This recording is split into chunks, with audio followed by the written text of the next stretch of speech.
सिन्दूरारुणविग्रहां त्रिनयनां माणिक्यमवलीस्फुरत्तारानायकशेखरां स्मितमुखीं पीनवक्षोरुहां पाणिभ्यामलिपूर्णरत्नचषकं रक्तोत्पलं बिभ्रतीं सौम्यां रत्नघटस्थरक्तचरणां ध्यायेत् पराम् अम्बिकाम्।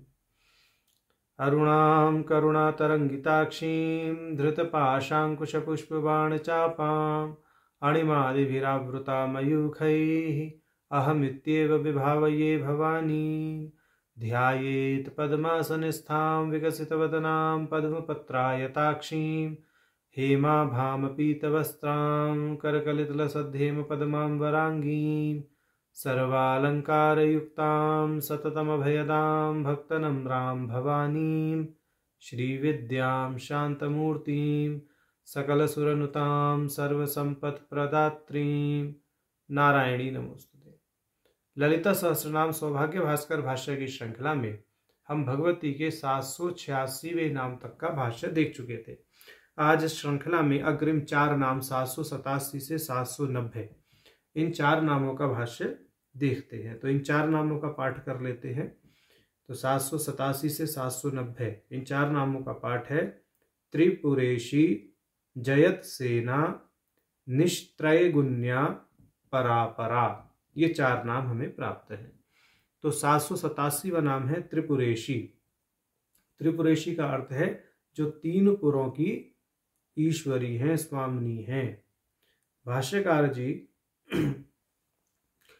श्री यंत्र के द्वितीय आवरण से संबंधित जो अधिष्ठात्री देवी हैं उनको केंद्र में रख करके भाष्य करेंगे। तो भाष्यकार जी कहते हैं सर्वाशा परिपूरक चक्राधीश्वरी त्रिपुरेशी इति नाम तद अभेदादियम अम्बा अपि तथोच्यते। ये कह रहे हैं जो सर्वाशा परिपूरक चक्र है श्री यंत्र का, अर्थात जो द्वितीय आवरण है, उसकी जो अधिष्ठात्री भगवती हैं उनका नाम है त्रिपुरेशी। उन त्रिपुरेशी के साथ अभेद होने के नाते उन्हें अम्बा भी कहते हैं।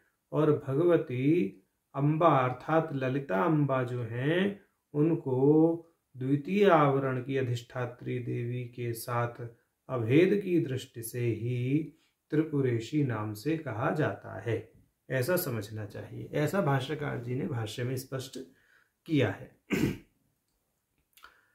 अब 788वां नाम है जयत सेना। जयत सेना का अर्थ है उस सेना की स्वामिनी जिस सेना की सदैव विजय होती है, माने जिसके पास में ऐसी सेना हो जो सेना सदैव विजय ही प्राप्त करे, अर्थात शत्रु को सदैव हराती ही हो, ऐसी सेना को रखने वाला राजा या रानी जयतसेन या जयतसेना कहे जाते हैं। भाष्यकार जी कह रहे हैं भंडासुर के पक्ष में कहेंगे, मतलब भंडासुर को शत्रु पक्ष मानते हुए कहेंगे भगवती का, जयंती भंडासुरादि जयनी सेना शक्ति समूहो यस्याहा, कि जिनकी सेना अर्थात शक्ति समूह भंडासुरादि दैत्यों पर विजय प्राप्त करती है, वह भगवती जयत सेना नाम से कही गई हैं। अब दूसरे रूप से भाष्य करते हुए कह रहे हैं भाष्यकार, जयत सेन आख्य राज विशेष स्वरूपावा, कि किसी काल में जयतसेन नामक एक राजा हुए। वह जो जयतसेन राजा थे वह भगवती का ही स्वरूप है, माने भगवती से अभिन्न है। तो अब हमें 789वां नाम प्राप्त है निश्त्रयगुण्या। निश्त्रयगुण्या का अर्थ है जो तीनों गुणों से परे हैं, माने तीनों गुणों के प्रभाव से परे हैं। और एक अर्थ यह भी इसका हो सकता है कि जिससे तीनों गुण निकले हैं। इस दृष्टि से कह रहे हैं निर्गतम त्रयगुण्यम गुणत्रयवत्वम यस्याहा, जिनसे गुणत्रय निर्गत हुए हैं अथवा जिनके तीनों गुण निर्गत हो चुके हैं वह भगवती निष्त्रैगुण्या कही जाती हैं। तो यह वस्तुतः जो नाम है यह भगवती की निर्गुणता को सूचित करता है। तो यहाँ से यही समझना चाहिए कि जिनसे समस्त गुण निकले तो हैं परंतु वह गुणों के प्रभाव से परे हैं, निर्गुण ब्रह्म की भांति। ऐसा यहाँ पर ध्वनित होता है भाष्यकार जी के भाष्य से। अब 790वां नाम है परापरा। परापरा नाम का भाष्यकार जी बहुत विस्तृत करेंगे। यहाँ ये 17 प्रकार से पर और अपर शब्द का भाष्य करेंगे और 5 प्रकार से परापर शब्द का भाष्य करेंगे। तो जो परापर शब्द है यह पर और अपर इन दोनों शब्दों के योग से बनता है और पर और अपर के योग से बनने के कारण परापर इसका अपना एक नया स्वरूप हो जाता है। तो उस दृष्टि से भाष्यकार जी यहाँ पर और अपर दोनों का इसी में अंतर्भाव रखते हुए परापर नाम में पर, अपर और परापर 3 पदों की व्याख्या करेंगे और कहेंगे वह भगवती जिनको पर शब्द से भी कहा जाता है, अपर शब्द से भी कहा जाता है और परापर शब्द से भी कहा जाता है, वह भगवती परापरा हैं। तो यह भाष्यकार जी भाष्य शुरू करते हुए कहते हैं, जैसा हमने अभी बताया पर और अपर इन शब्दों का 17 प्रकार भाष्य करेंगे और परापर की 5 प्रकार से व्याख्या प्रमाण सहित करेंगे भाष्यकार। तो भाष्यकार जी इस परापर नाम का भाष्य प्रारंभ करते हुए कहते हैं, पर शब्दो अपर शब्द परापर शब्दो वा यस्य वाचकः तद स्वरूपत्वात् परापरा।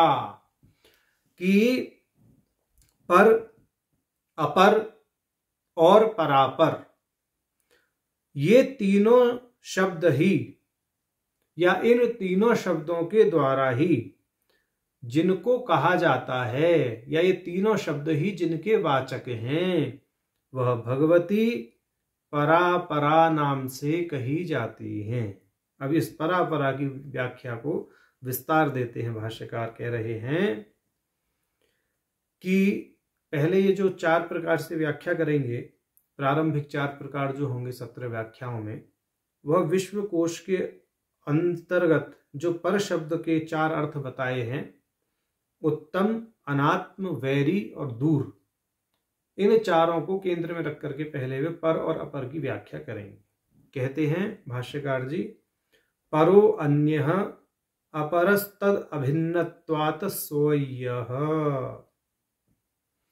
कि पर का एक शब्द होता है अन्य, पराया, और अपर का अर्थ होता है स्वयः यानी अपना। तो यहां कहने का तात्पर्य यह है कि स्वयं और अन्य यानी आत्मीय और अनात्मीय दोनों ही पदार्थ या वस्तु या व्यक्ति उन भगवती का ही स्वरूप है, इसलिए उन्हें परापरा नाम से कहा जाता है। अब पर शब्द का अर्थ उत्कृष्ट करते हुए भाष्य कर रहे हैं भाष्यकार, कह रहे हैं यद्वा अथवा पर उत्कृष्टः अपरो निकृष्टः। पर का अर्थ होता है उत्कृष्ट और अपर का अर्थ होता है निकृष्ट। अब कहेंगे उत्कृष्ट और निकृष्ट सभी व्यक्ति भगवती से अभेद रखते हैं। तो इस विषय में श्रुति प्रमाण दे रहे हैं, ब्रह्मदासा ब्रह्मदाशा ब्रह्मेव कितवा उतेति श्रुति ही। कि यह श्रुति स्वयं प्रतिपादित करती है कि ब्रह्म दास है, ब्रह्म ही नाविक है और ब्रह्म ही कितव अर्थात निकृष्ट व्यक्ति है। तो यह निकृष्ट व्यक्ति को भी ब्रह्म के समान ही माना है, ब्रह्म से अभिन्न माना है। तो यहाँ पर यह समझना चाहिए पर का अर्थ उत्कृष्ट व्यक्ति वह भी भगवती स्वरूप है और जो निकृष्ट व्यक्ति है वह भी भगवती से अभेद रखता है। इस दृष्टि से भगवती को परापरा कहा गया है। अब तीसरी दृष्टि से भाष्य कर रहे हैं परापरा का, कहते हैं परो वैरी अप्रो मित्रम, कि पर का अर्थ होता है शत्रु और अपर का अर्थ होता है मित्र। और स्मृति का वचन दे रहे हैं श्रीमद् भगवद गीता के 9वें अध्याय से, न मे द्वेष्योस्ति न प्रिय इति स्मृति ही। भगवान ने कहा ना, समोहम सर्वभूतेषु ने मे द्वेष्योस्ति न प्रिय, उसी बात को यहाँ उद्धृत कर दिया। कह रहे हैं जो सबके लिए समान है, जिसका ना कोई मित्र है ना कोई शत्रु है, वह तत्व परापर तत्व कहा गया है। तो इस दृष्टि से यहाँ पर इन्होंने परापर का भाष्य किया। अब चौथी दृष्टि से कहते हैं भाष्यकार जी, परो दूरस्थः अपरो अंतिकस्थः, कि पर शब्द का अर्थ है दूर स्थित और अपर का अर्थ है समीप स्थित। तो दूरस्थम चांतिकेश्च तदिति स्मृति ही। तो यहाँ पर 13वें अध्याय का प्रमाण दे दिया श्रीमद् भगवद गीता से, अति दूर और अति समीप वह परम तत्व ही स्थित है।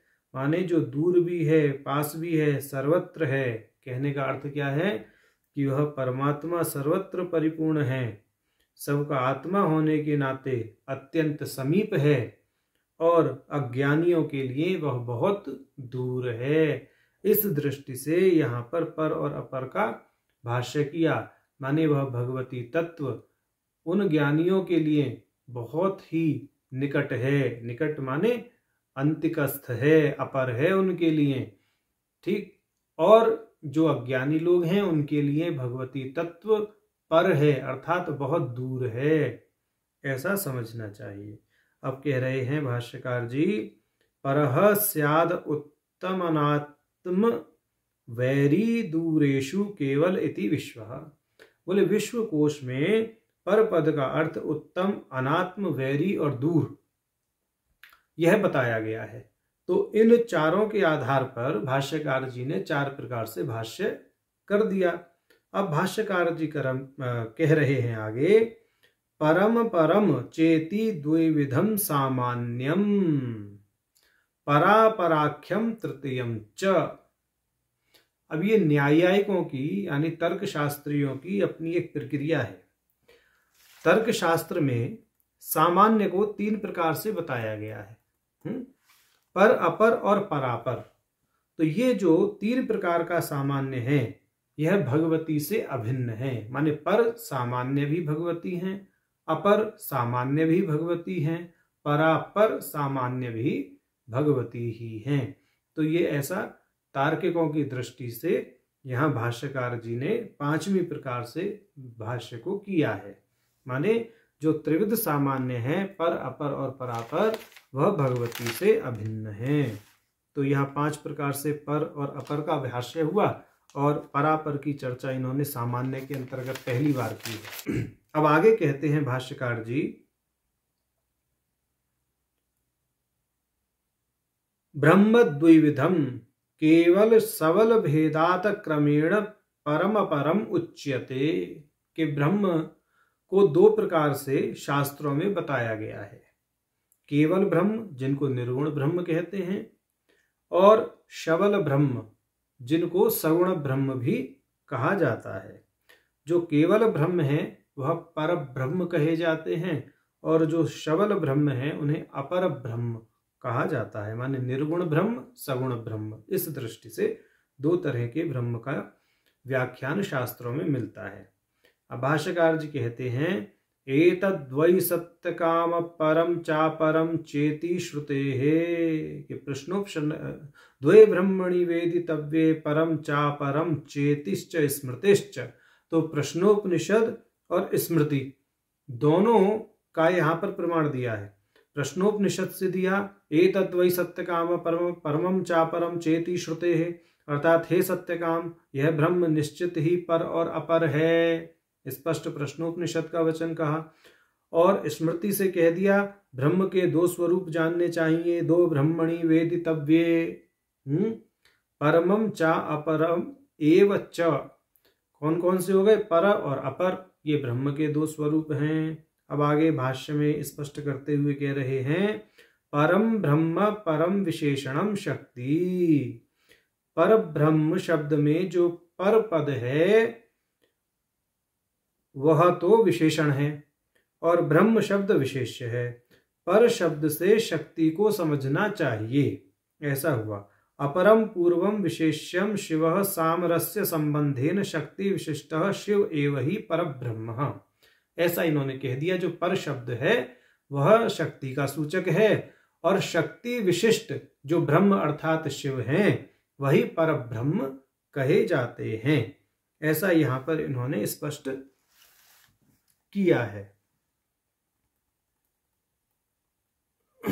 अब आगे कह रहे हैं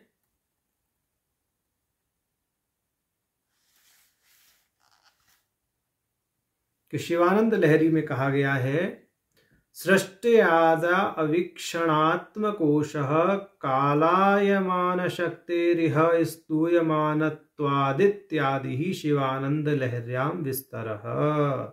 इनका कहने का अर्थ है कि जब तक वह शक्ति उस परमात्मा में क्या कहते हैं कि सामरस्य से बिल्कुल अंतर्भूत रहती है तब तक तो वह ब्रह्म निर्गुण है, और जब वह शक्ति सृष्टि की इच्छा उत्पन्न कर देती है परमात्मा के अंदर, शिव के अंदर, तो तत्काल वह ब्रह्म सगुण होता है, सबल होता है और सृष्टि करने में नियुक्त हो जाता है। माने उस शक्ति के बल पर ही सृष्टि करने में नियुक्त हो जाता है, ऐसा शिवानंद लहरी में कहा गया है।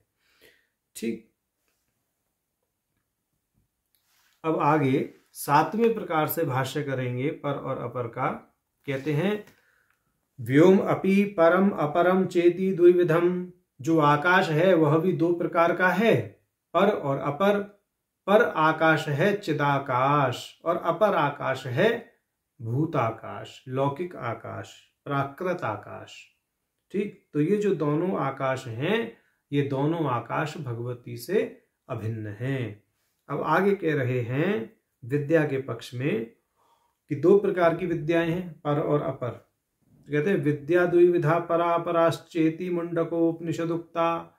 मुंडकोपनिषद में ऐसा व्याख्यान किया गया है कि विद्याएं दो प्रकार की हैं, द्वे विद्वे वेदित्वे पराश्च अपराश्च करके, ये इस तरह से मुंडको उपनिषद का वचन इस प्रकार से है।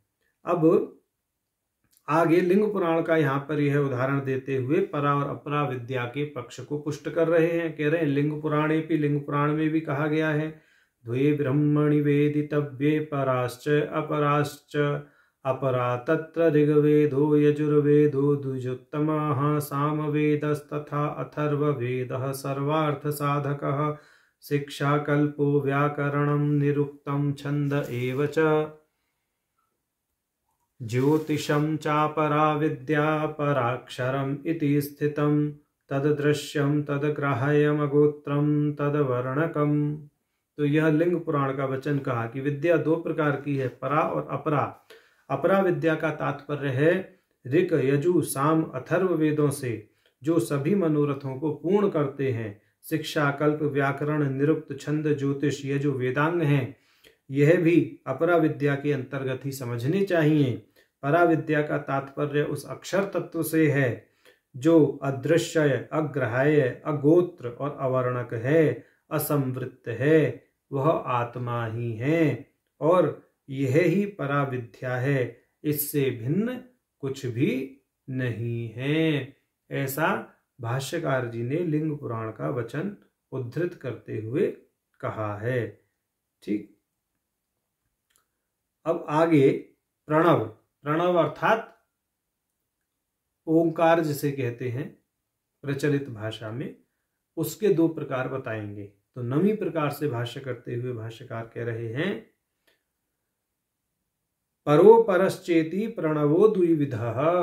पर और अपर की दृष्टि से या पर और अपर के भेद से प्रणव भी दो प्रकार का कहा गया है। तदुक्तम स्कंदे यज्ञ वैभव खंडे, स्कंद पुराण के अंतर्गत जो सूत संहिता है उसके यज्ञ वैभव खंड का यहाँ पर यह प्रमाण दे रहे हैं।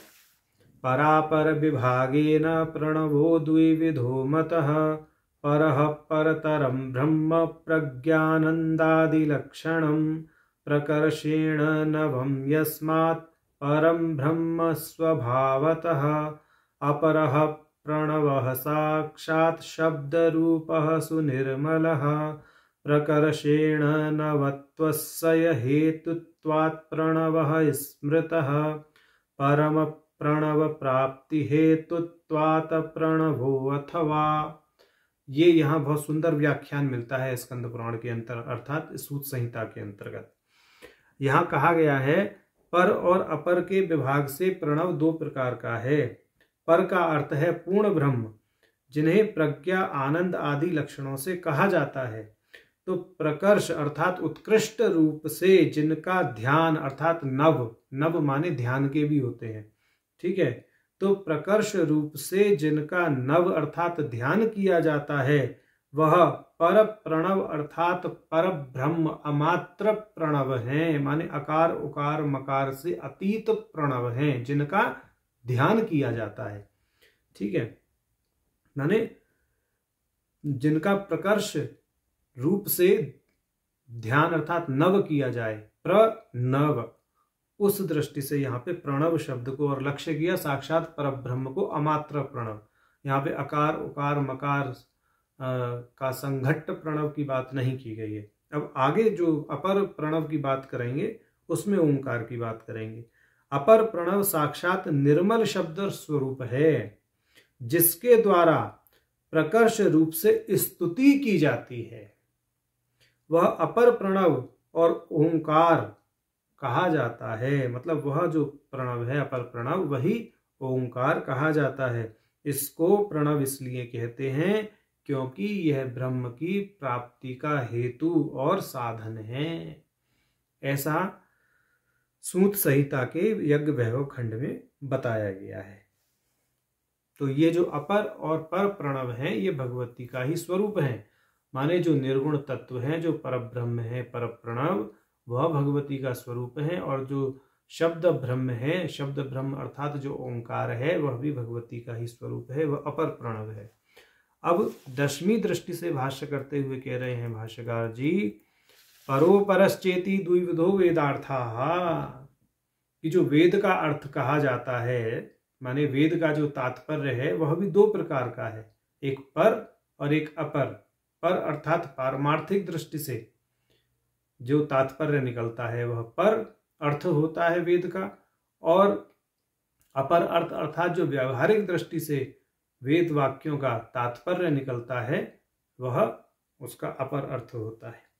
तो कहते हैं तदुक्तम तत्रैव, सूत संहिता में ही कहा गया है, परापर विभागेन वेदार्थो द्विविधः स्मृतः, वेदार्थस्तु परः साक्षात् परात् परतरं परम्, अपरो धर्म संज्ञः स्यात् तत्पर प्राप्ति साधनम।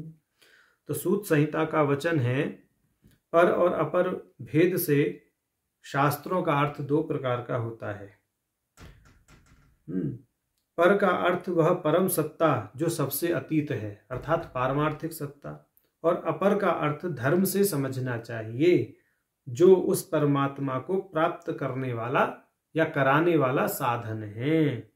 ऐसा यहाँ पर भाष्यकार जी ने स्पष्ट किया है। अब 11वीं दृष्टि से परापर नाम का भाष्य करते हुए कह रहे हैं, योग शास्त्रे परम अपरम परापरम चेति त्रिविधम ज्ञानमुक्तम।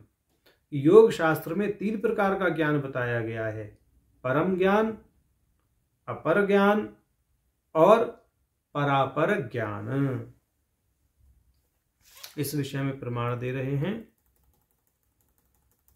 ज्ञानम तत्त्रिविधं ज्ञेयं परापर विभेदतः, तत्राद्यं परमं ज्ञानं पशुपाशात्मदर्शनम्, द्वितीयं परमं ज्ञानं केवलं पाशदर्शनम्, यथा द्रष्टयन्तरं रात्रौ नरमारजारनेत्रयोः, तथा विलक्षणं ज्ञानं परापरमुदीरितम्। ये कह रहे हैं कि वह ज्ञान जिस ज्ञान के माध्यम से पशु और पाश का और उसी के साथ में स्वात्म का स्पष्ट परिज्ञान हो जाता है, वह ज्ञान पर ज्ञान कहा गया है, परम ज्ञान कहा गया है। और अपर ज्ञान वह है जो केवल पाश का परिज्ञान कराता है। और परापर ज्ञान के विषय में तो ऐसा कह रहे हैं कि मनुष्य एक पक्ष में परमार्थ देखता है और दूसरे पक्ष में वह व्यवहार भी देखता रहता है।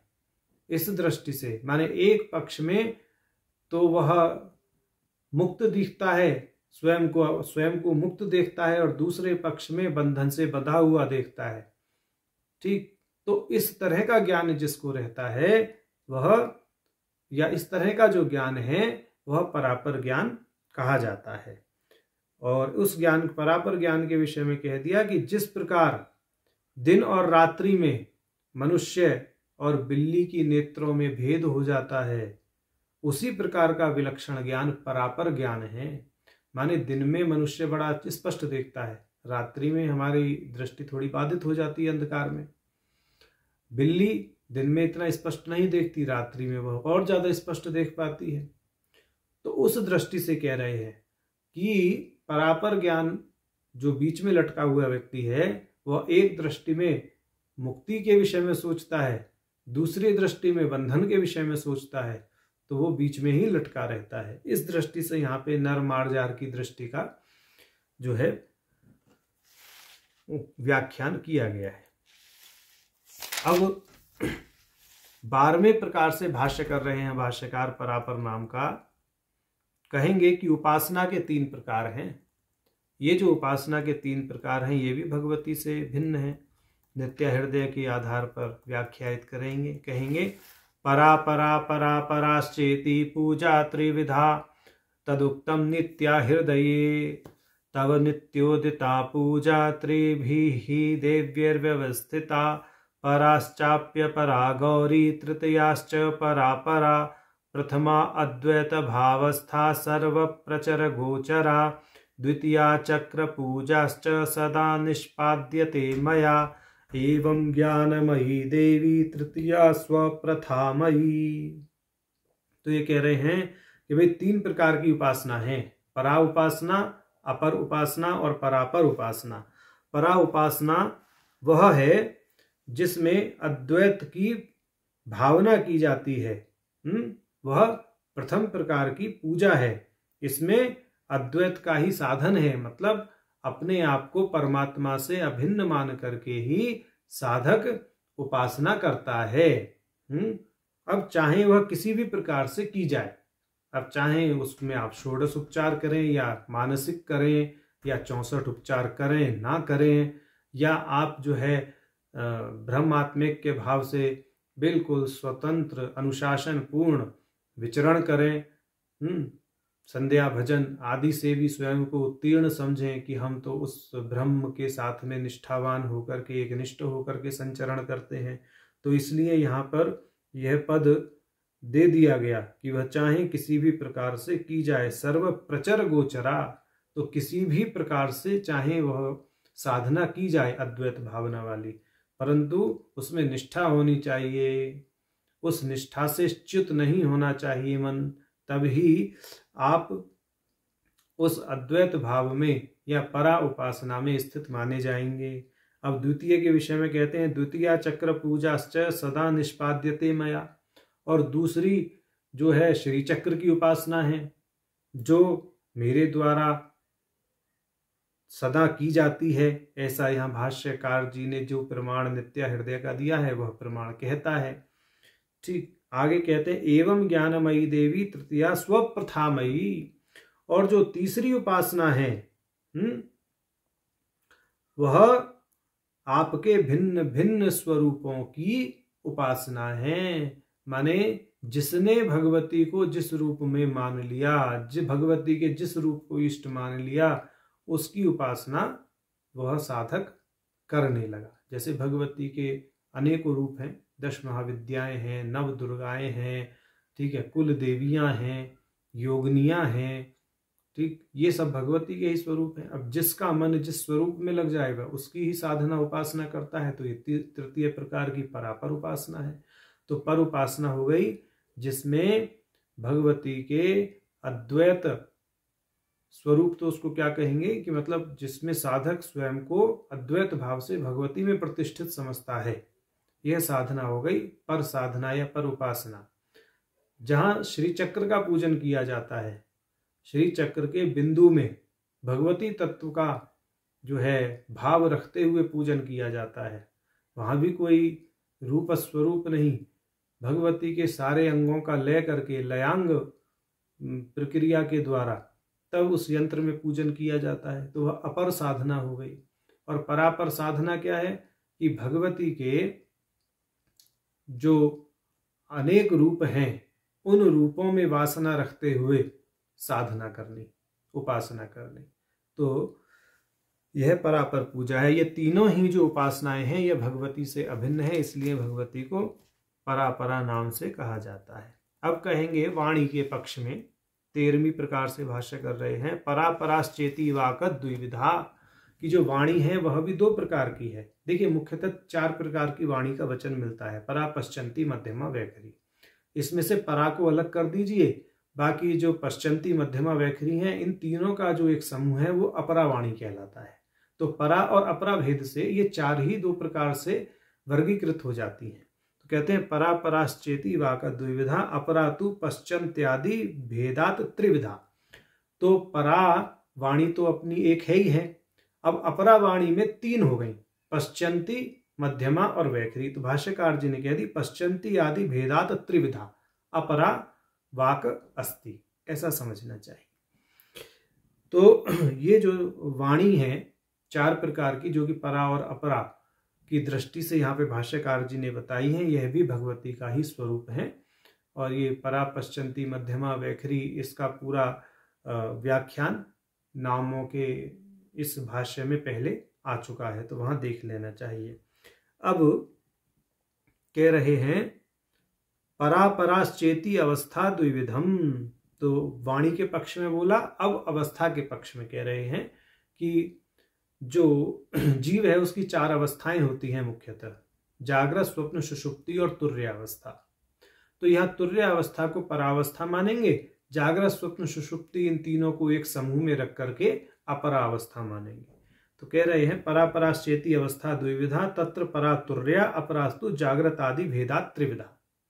तो ये जो जागृत, स्वप्न और सुषुप्ति तीनों अवस्थाएं अपरा अवस्थाएं कहलाती हैं, और तुर्या जो है वह परावस्था कहलाती है। ये चारों अवस्थाएं ही भगवती के स्वरूप से अभिन्न हैं, और इनका भी व्याख्यान पहले किया जा चुका है।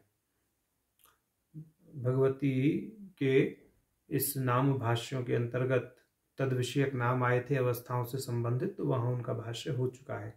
अब आगे अपने इस कथन को पुष्ट करने के लिए भाष्यकार कह रहे हैं तदुक्तम विज्ञान भैरव भट्टारकैहि, विज्ञान भैरव में कहा गया है यत्र यत्र मनोयाति बाह्ये बाभ्यांतरे प्रिये तत्र तत्र परावस्था व्यापकत्वात् प्रसिद्ध्यति, कि हे प्रिय, जहां जहां चित्र विचित्र बाह्य पदार्थों में अथवा सुख दुख आदि आभ्यंतर विषयों में मन जाता है, वहां वहां ब्रह्म शिव की व्यापकता होने के नाते तुर्या अवस्था ही है। माने इस परा अवस्था का व्याख्यान किया भाष्यकार जी ने कि कितनी विचित्र यह अवस्था है कि जहां जहां मन जाए वहां वहां शिवता को ही देखिए, अपने आप को शिव से अभिन्न देखिए, जगत को अपने से अभिन्न देखिए, शिव में, जगत में, स्वयं में अभेद मानिए, तो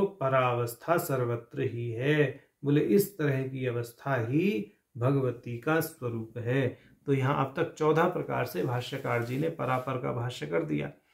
अब 15वीं प्रकार से भाष्य कहेंगे ये होम के पक्ष में, होम अर्थात जो हम यज्ञ हवन आदि करते हैं उसके पक्ष में कह रहे हैं परोपरश्चेति द्विविधो होमः, जो होम है वह पर और अपर भेद से 2 प्रकार का है।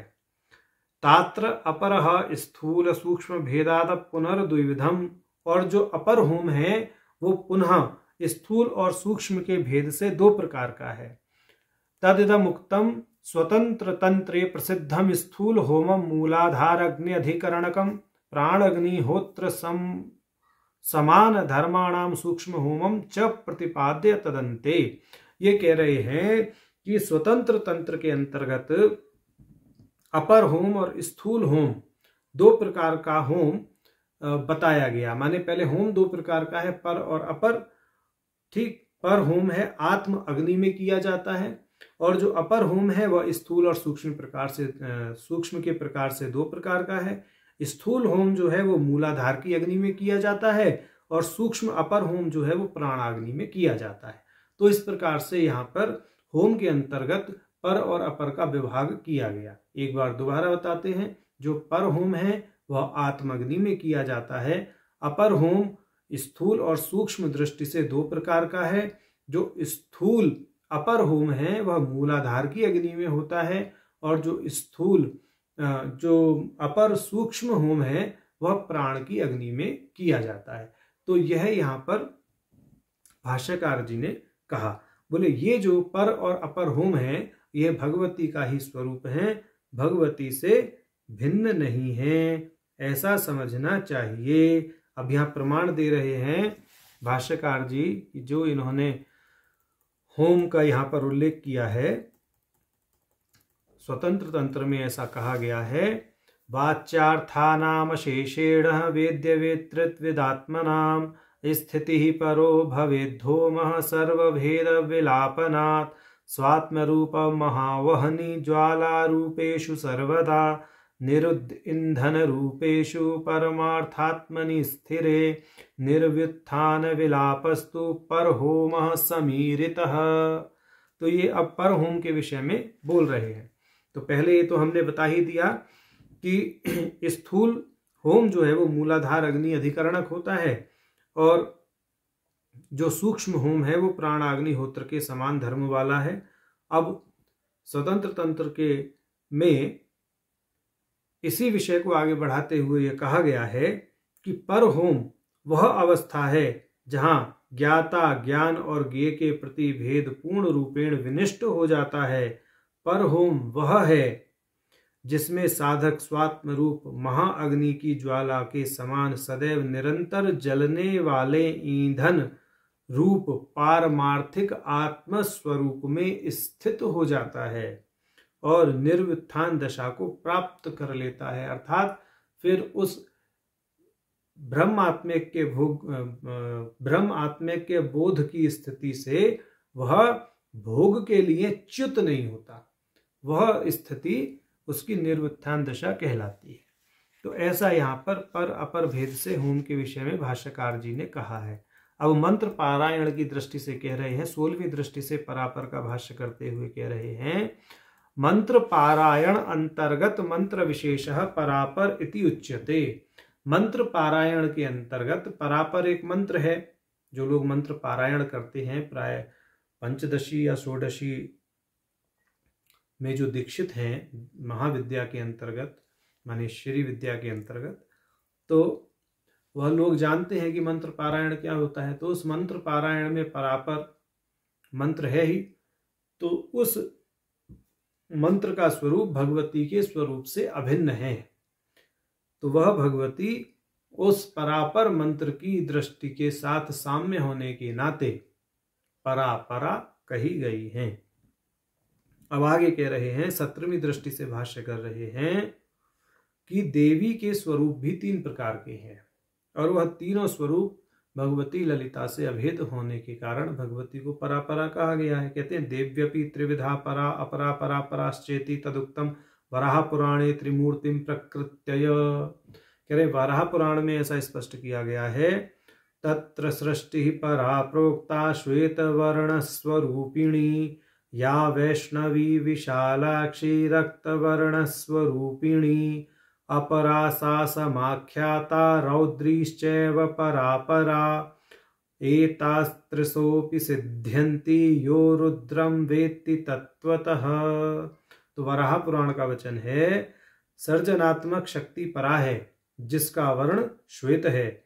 वैष्णवी शक्ति अपरा है, जो विशाल नेत्र वाली और रक्त वर्णा है। रौद्री शक्ति परापरा है।